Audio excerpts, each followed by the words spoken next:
तो hello students, NEET करना है पर नीट को नाम से ज़्यादा जानते नहीं हैं। तो आइए डिकोड करते हैं नीट को। नीट में 2024 में जो बॉयज़ और गर्ल्स का रेशियो था वो था 1:1.33, मीन्स कि 100 बॉयज़ और 133 रेशियो में गर्ल्स एज अ अप्लीकेंट 2024 में थे। इसके अलावा अगर 11th और 12th बायोलॉजी, बॉटनी और जूलॉजी की मैं बात करूं तो 11th में जो चैप्टर्स हैं उनसे 54% तक क्वेश्चंस आते हैं और 46% तक 12th के चैप्टर एनसीईआरटी से क्वेश्चंस आते हैं। ये रेशियो बॉटनी और जूलॉजी में लगभग सेम है। इसके अलावा मैं पैटर्न ऑफ क्वेश्चंस की अगर बात करूं तो 5 तरह के क्वेश्चंस आते हैं।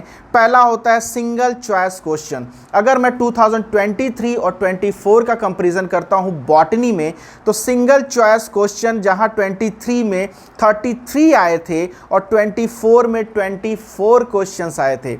इसके अलावा 2 स्टेटमेंट क्वेश्चंस भी आते हैं जो 2024 बॉटनी में लगभग 3 ऐसे क्वेश्चन थे जो 2 स्टेटमेंट क्वेश्चंस थे और 2024 में ये 5 हो गए।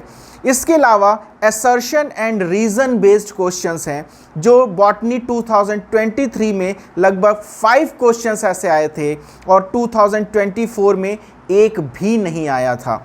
इसके अलावा मैच द कॉलम एक अलग तरह का क्वेश्चन पैटर्न है जो 2023 बॉटनी में 5 क्वेश्चंस आए थे और 2024 में ये इंक्रीज करके 13 पहुंच गए थे। इसके अलावा मल्टीपल स्टेटमेंट क्वेश्चंस भी आते हैं जो 2023 बॉटनी में 4 क्वेश्चंस आए थे और 2024 में ये 8 रह गए। इसके अलावा अगर मैं जूलॉजी की बात करूं तो सिंगल चॉइस क्वेश्चंस अगर जूलॉजी 2023 की बात करूं तो वो 19 थे जो 2024 में घटकर 17 ही रह गए।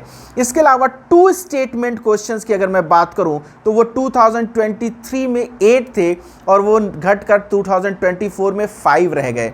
इसके अलावा assertion and reason based question जहां जूलॉजी के 2023 में 3 थे वह घटकर 2024 में 2 रह गए। मैच द कॉलम की अगर मैं बात करूं तो वो 2023 में जहां 13 थे वो इंक्रीज करके 2024 में 18 हो जाते हैं। और मल्टीपल स्टेटमेंट क्वेश्चंस जहां 7 थे 2023 जूलॉजी में वह इंक्रीज करके जूलॉजी 2024 में 8 हो जाते हैं। तो ये पहला डिकोडिंग था नीट का।